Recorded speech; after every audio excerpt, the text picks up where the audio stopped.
I am a cripple, so I cannot work without two crutches. My left thigh has been broken and I've been unable to labor the last 2 years.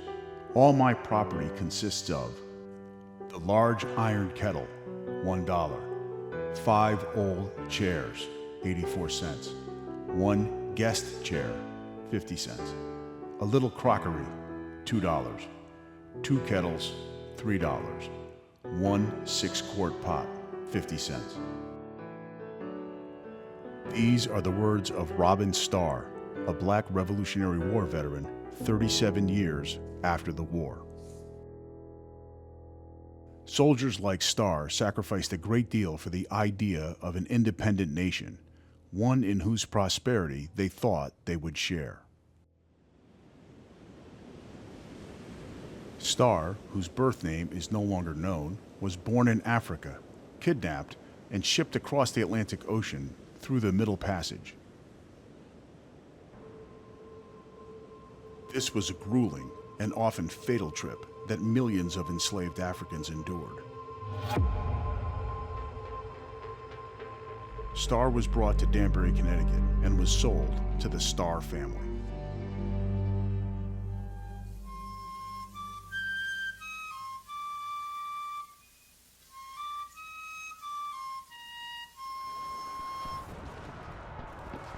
When Josiah Starr was drafted, he told his slave, Robin, that he would be going in Josiah's place. Josiah also told Robin he could use whatever money he made to purchase his freedom. Robin joined the Continental Army in January 1777 and would serve for 6 years. Other black soldiers in the Revolutionary War had to pay their enslavers for their labor while fighting for America. Some were able to save enough of their wages to purchase freedom upon their return. Nearly 4 times more enslaved people joined the British Army than the Continental. Fighting for England nearly guaranteed their freedom, while joining the Continental Army would not. They wanted to be free, and some were, but ultimately, I think there are ideals of freedom, right? And feeling as though that you have autonomy.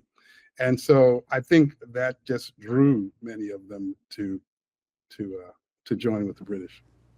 When serving in the war, black soldiers played many crucial roles.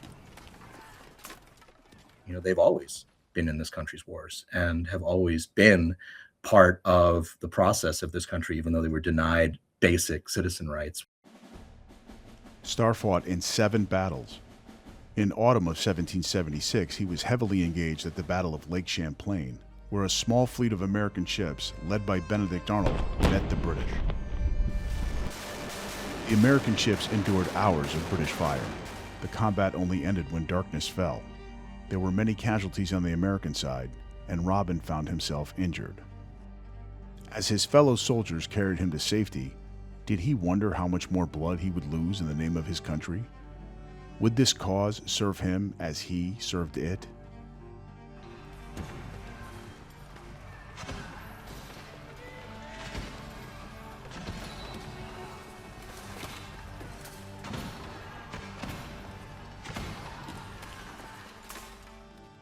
When George Washington took command of the Continental Army in 1775, he announced, quote, "Neither Negroes, boys unable to bear arms, nor old men unfit to endure the fatigues of the campaign are to be enlisted." Washington, like many others, was afraid to arm the enslaved. This was later changed as the Continental Army became increasingly more desperate for men.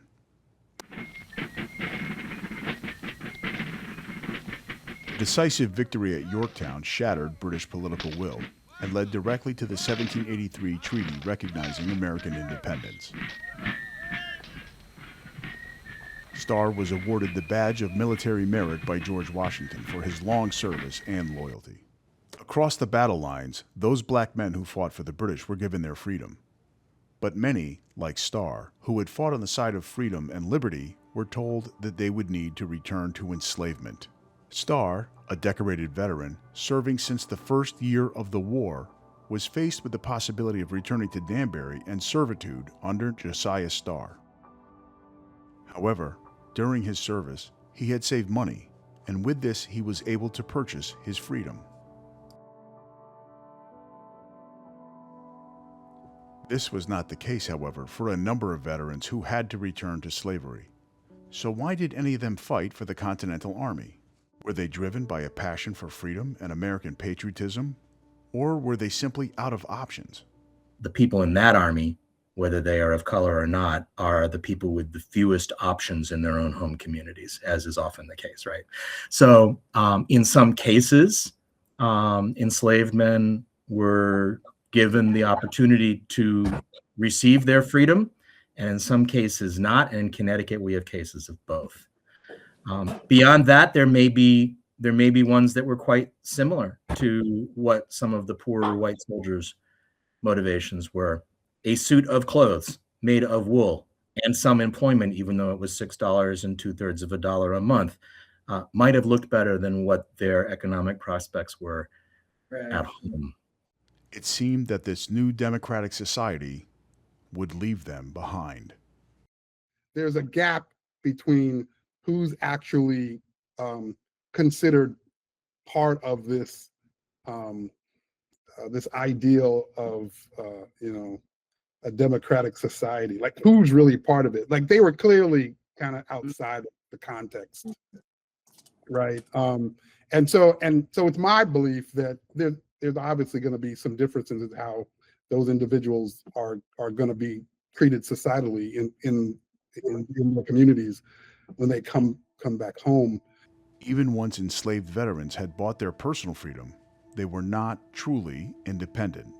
There were many rules that freed slaves had to follow about where they could live and work, and often were viewed as a burden upon society. After buying his freedom, Robin married Lily Starr. Lily's previous husband, who was Robin's comrade, had died and left her his land, making her a black female landowner, a very rare thing for that time. Lily and Robin lived there together in Sharon, Connecticut. They had one son, Abel Starr. But times grew tough for the Starrs. Their dreams of true independence faded. They had to sell their land back to Robin's former commander. The deprivations of war took a toll on Robin's health and his ability to work. On the 44th anniversary of American independence, Robin Starr signed his pension with an X, unable to write his own name since he was illiterate. It was often difficult for men to get their pensions after the war, since they needed witnesses or evidence to prove their service in the war. The first pensions were available, federal pensions.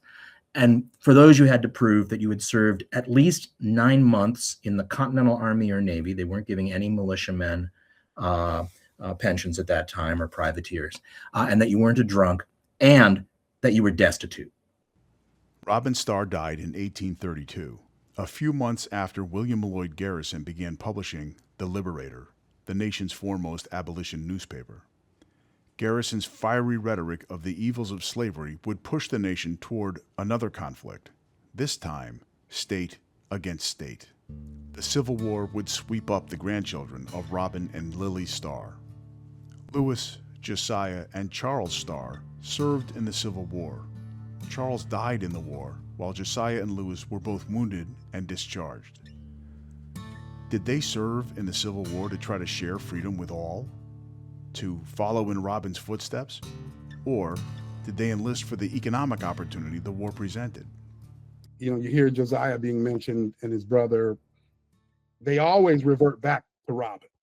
Like, you never hear them mentioned without mentioning Robin. Like, and it's like years and years and years later, they start mentioning back to grandfather every time. So that tells me that Robin was revered in some way. And I got to imagine they did too, and they wanted that. The Starr family lies buried in the Calhoun Cemetery in Cornwall, Connecticut.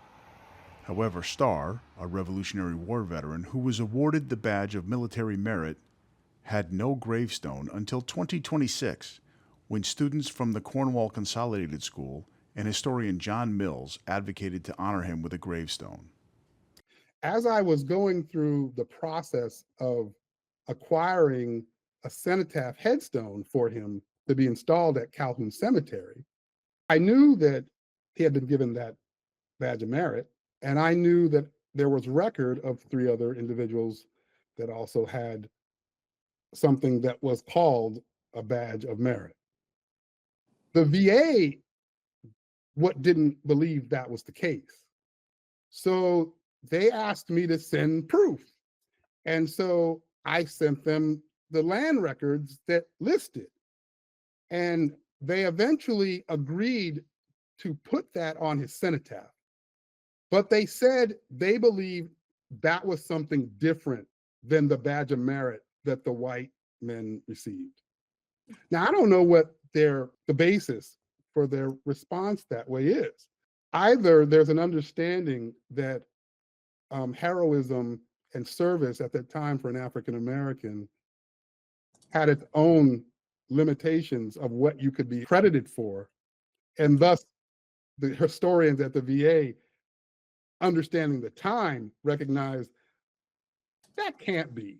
So they were questioning it. Either it's that, or their current day perspective of value of an African American of the time was causing them to question it. And that context tells you what that challenge was for me to get them to even put that on the stone. Gives you an inkling into the difficulties in trying to highlight in a similar fashion as white Americans of the time. This is a reenactment of the Battle of Yorktown from 1977. In it, no black soldiers are depicted. This is reflective of a common vision of the American Revolution, from which the black soldiers have been erased. Yet the best estimates by historians suggest 1 in 10 soldiers in Washington's army was black. Black soldiers were not given the same amount of respect and honored as white soldiers were, and their service was eventually forgotten or suppressed. Despite the accomplishments of soldiers like Starr being swept under the rug, it is not too late to uncover and celebrate them. While each had their individual motives for serving, they fought valiantly and suffered hardships to help Americans gain freedom, even if it was at the cost of their own.